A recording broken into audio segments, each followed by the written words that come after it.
یمن کی قدیم سرزمین پر ایک ایسی قوم آباد تھی جو انجینئرنگ، تجارت اور طاقت میں اپنے وقت کی سپر پاور مانی جاتی تھی۔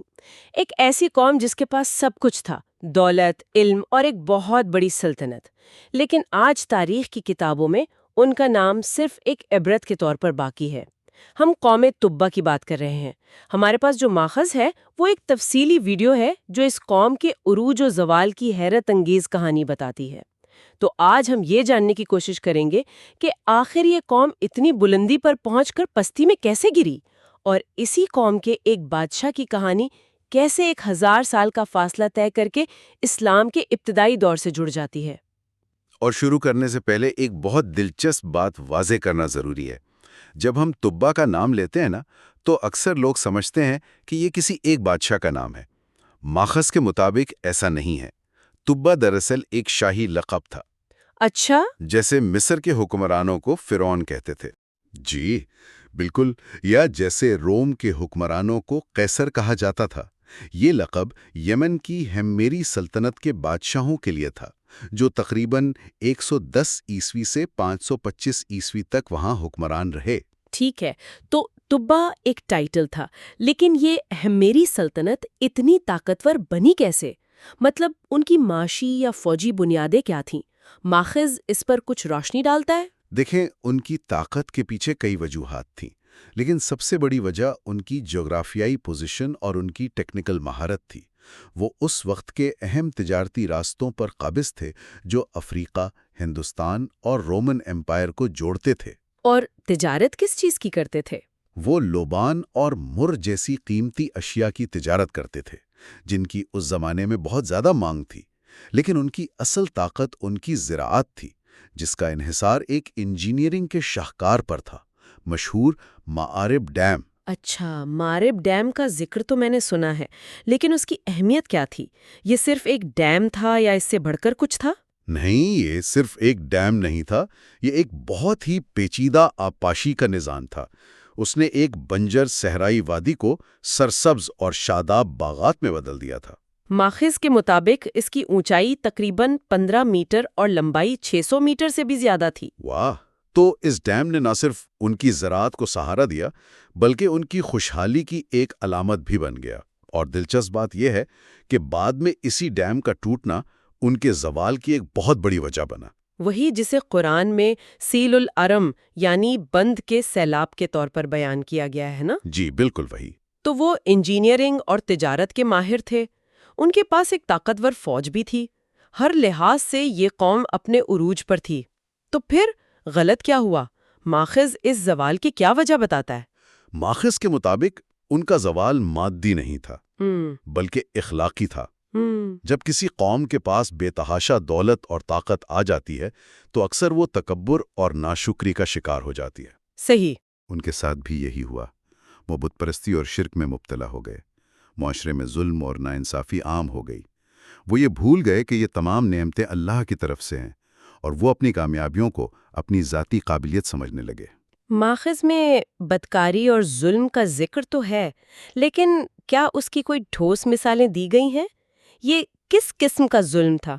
کوئی طبقاتی نظام تھا یا حکومتی سطح پر ناانصافی تھی؟ دیکھیں، ماخذ اس کی اتنی تفصیل میں تو نہیں جاتا، لیکن قرآن مجید میں جب سورۃ الدخان اور سورۃ کاف میں ان کا ذکر آتا ہے تو انہیں ان قوموں کی فہرست میں رکھا جاتا ہے جنہوں نے اللہ کے رسولوں کو جھٹلایا اچھا۔ اور اپنی طاقت کے نشے میں سرکشی کی۔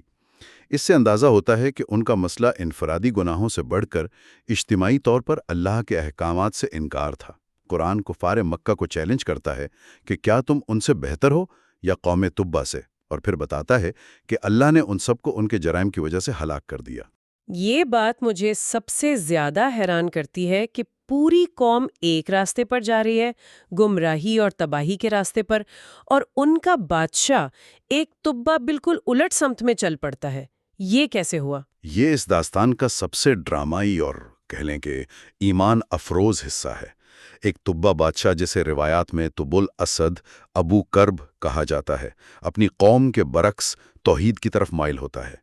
اس کی کہانی کا آغاز ایک بہت بڑے لشکر کے ساتھ ہوتا ہے جسے لے کر وہ دنیا کو فتح کرنے نکلا تھا۔ ماخذ اس لشکر کی تعداد پر بہت زور دیتا ہے، 12,000 علماء 12,000 علماء جی، اور 1,35,000 گھڑ سوار۔ اور 1,35,000 ہی پیادہ فوج۔ 1,35,000 گھڑ سوار، یہ اعداد و شمار حقیقی ہیں یا اس کی طاقت کو ظاہر کرنے کا ایک طریقہ ہے؟ غالباً یہ اس کی بے پناہ طاقت اور شان و شوکت کو بیان کرنے کا ایک طریقہ ہے۔ مقصد یہ بتانا ہے کہ وہ دنیاوی لحاظ سے ناقابل تسخیر تھا۔ جب یہ لشکر مکہ پہنچا تو بادشاہ کو شدید غصہ آیا۔ کیوں؟ کیونکہ اہل مکہ نے اس کی کوئی پرواہ نہیں کی اور خانہ کعبہ کے طواف اور عبادت میں مصروف رہے۔ اس کے تکبر کو ٹھیس پہنچی۔ اس کے لیے یہ ناقابل یقین تھا کہ اس کی موجودگی سے زیادہ اہمیت ایک سادہ سی چوکور عمارت کو دی جا رہی ہے۔ اور اسی تکبر میں آ کر اس نے ایک خوفناک ارادہ کر لیا۔ بالکل، اس نے دل ہی دل میں خانہ کعبہ کو گرا دینے اور اہل مکہ کو قتل کرنے کی نیت کر لی۔ اور جیسے ہی اس نے یہ نیت کی، اس پر اللہ کا عذاب نازل ہوا۔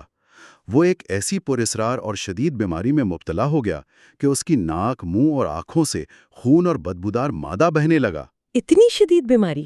جی، اتنی تکلیف دہ کہ اس کے اپنے لوگ اس سے دور بھاگنے لگے۔ دنیا بھر کے طبیب ناکام ہو گئے۔ تو اس کا علاج کیسے ہوا؟ جب تمام دنیاوی علاج ناکام ہو گئے تو اس کے لشکر میں شامل ایک اللہ والے عالم نے اسے بتایا کہ یہ بیماری جسمانی نہیں، روحانی ہے، یہ آسمانی پکڑ ہے۔ انہوں نے بادشاہ سے پوچھا کہ کیا اس نے کوئی بری نیت کی ہے؟ اور اسے فوراً اپنا ارادہ یاد آ گیا۔ جی، اور اس نے اسی عالم کی نصیحت پر عمل کرتے ہوئے سچے دل سے توبہ کی۔ اور توبہ کا اثر فوری طور پر ظاہر ہوا۔ جی، اور یہی بات سب سے زیادہ متاثر کن ہے۔ جیسے ہی نیت بدلی، اللہ نے شفا دے دی۔ ماخذ کے مطابق جو ہی اس نے اپنے برے ارادے سے توبہ کی، وہ مکمل طور پر صحت یاب ہو گیا، جیسے کبھی بیمار تھا ہی نہیں۔ یہ واقعہ تکبر سے ایمان کی طرف اس کے سفر کا نقطۂ آغاز تھا۔ اور پھر شکرانے کے طور پر اس نے ایک ایسی روایت قائم کی جو آج تک زندہ ہے۔ بالکل، اس نے خانہ کعبہ پر قیمتی غلاف چڑھایا۔ ماخذ اسے تاریخ کا پہلا شخص قرار دیتا ہے جس نے کعبہ کو غلاف پہنایا۔ یعنی یہ روایت اس نے شروع کی۔ جی، اور یہ صرف ایک مذہبی عمل نہیں تھا، بلکہ ایک بہت بڑی علامتی تبدیلی تھی۔ کچھ مورخین یہ بھی کہتے ہیں کہ یہ اس خطے میں اپنا سیاسی اور ثقافتی اثر قائم کرنے کا ایک طریقہ بھی تھا۔ یہ ایک اعلان تھا کہ یمن کی عظیم سلطنت اب اس مقدس مقام کی محافظ اور خادم ہے۔ تو وہ ایک بدلا ہوا انسان تھا، لیکن کہانی یہیں ختم نہیں ہوتی۔ اس کا سفر اسے مدینہ لے جاتا ہے، جو اس وقت یثرب کہلاتا تھا۔ جی، اور وہاں پہنچ کر ایک اور غیر معمولی واقعہ پیش آیا۔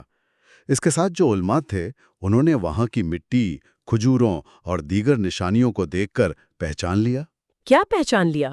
کہ یہ وہی سرزمین ہے جس کا ذکر پرانی آسمانی کتابوں میں آخری نبی صلی اللہ علیہ وآلہ وسلم کی ہجرت گاہ کے طور پر کیا گیا ہے۔ یہ جان کر ان علماء نے ایک ناقابل یقین فیصلہ کیا۔ انہوں نے وہیں رہنے کا فیصلہ کر لیا۔ جی، انہوں نے بادشاہ سے کہا کہ وہ اپنا سفر جاری رکھے، لیکن وہ یہیں رکیں گے تاکہ آخری نبی کی آمد کا انتظار کر سکیں۔ اور ان کا جذبہ یہ تھا کہ اگر زندگی نے وفا نہ کی اور وہ نبی سے نہ مل سکیں تو کم از کم ان کی قبروں پر نبی کے جوتوں کی خاکی پڑ جائے۔ سبحان اللہ! اور یہی ان کی نجات کے لیے کافی ہوگا۔ یہ تو کمال کا ایمان ہے، ایک ایسے نبی کا انتظار جن کی آمد میں ابھی صدیاں باقی تھیں۔ بادشاہ کا رد عمل کیا تھا؟ بادشاہ ان کے جذبے سے بہت متاثر ہوا۔ اس نے نہ صرف انہیں وہاں رہنے کی اجازت دی بلکہ ان کے لیے 400 عالیشان 2 منزلہ مکانات تعمیر کروائے۔ 400 گھر؟ جی، اور ایک خاص طور پر آخری نبی صلی اللہ علیہ وآلہ وسلم کے لیے بنوایا، اور وصیت کی کہ اس کی ایک منزل ہمیشہ خالی رکھی جائے تاکہ جب وہ تشریف لائیں تو وہاں قیام فرما سکیں۔ یہ تو 1000 سال پہلے کی ناقابل یقین منصوبہ بندی ہے۔ لیکن اس نے اس سے بھی بڑھ کر ایک کام کیا۔ اس نے ایک خط لکھا۔ جی، اس نے حضور اکرم صلی اللہ علیہ وآلہ وسلم کے نام ایک خط لکھا۔ یہ خط وقت کے پردے کو چیر دینے والا تھا۔ اس میں اس نے اپنے ایمان کا اقرار کیا کہ وہ اللہ کو ایک مانتا ہے، محمد صلی اللہ علیہ وآلہ وسلم کو اللہ کا آخری رسول مانتا ہے، اور ان پر نازل ہونے والی کتاب کو بھی مانتا ہے، اور اس نے قیامت کے دن شفاعت کی درخواست کی۔ اور یہ خط کس کو دیا؟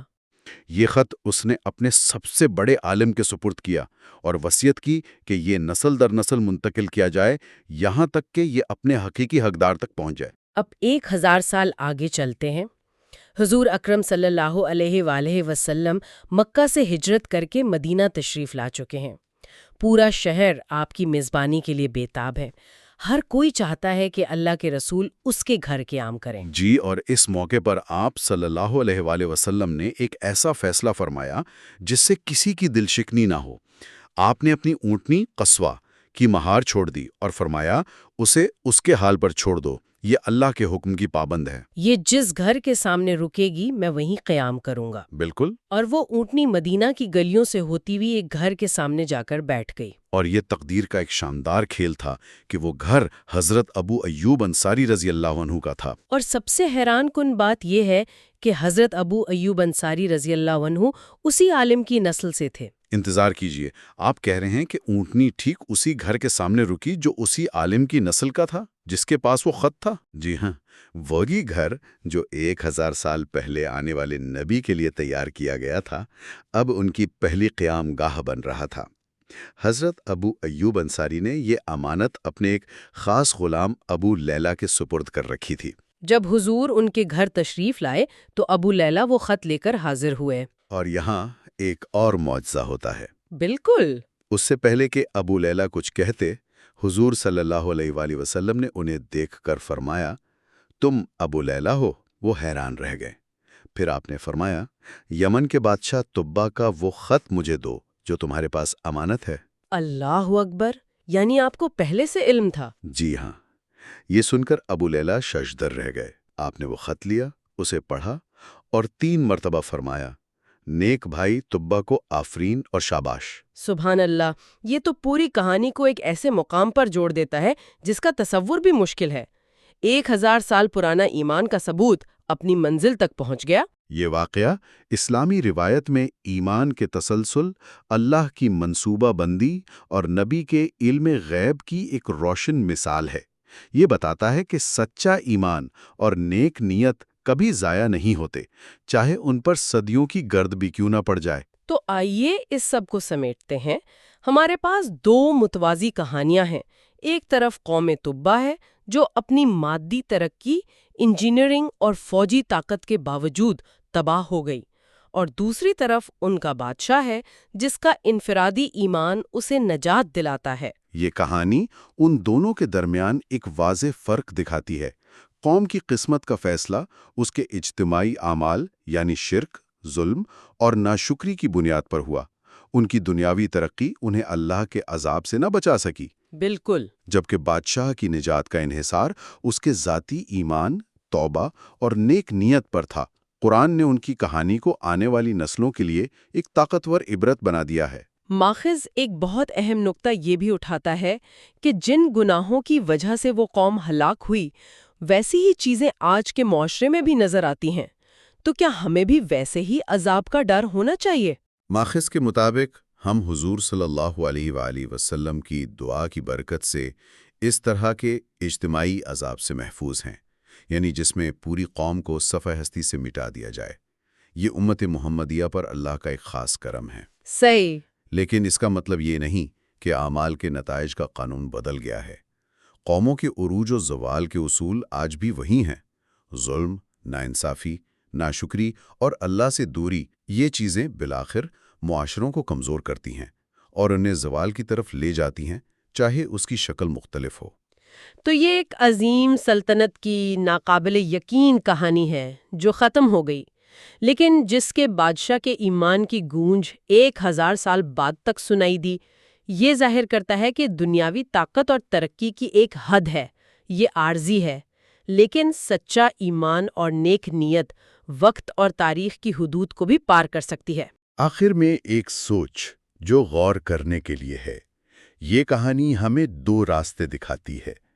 ایک راستہ قوم کا تھا جس نے اپنی مادی طاقت، اپنی انجینئرنگ اور اپنی فوج پر بھروسہ کیا اور روحانیت کو بھلا کر ہلاک ہو گئی۔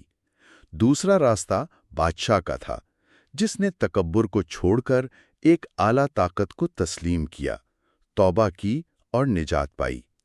ماخذ ہمیں یہ سوچنے پر مجبور کرتا ہے کہ آج ہم بحیثیت فرد اور معاشرہ کس راستے پر گامزن ہیں۔ یہ مادی ترقی اور روحانی ذمہ داری کے درمیان توازن کا سوال ہے، جو آج بھی اتنا ہی اہم ہے جتنا اس وقت تھا۔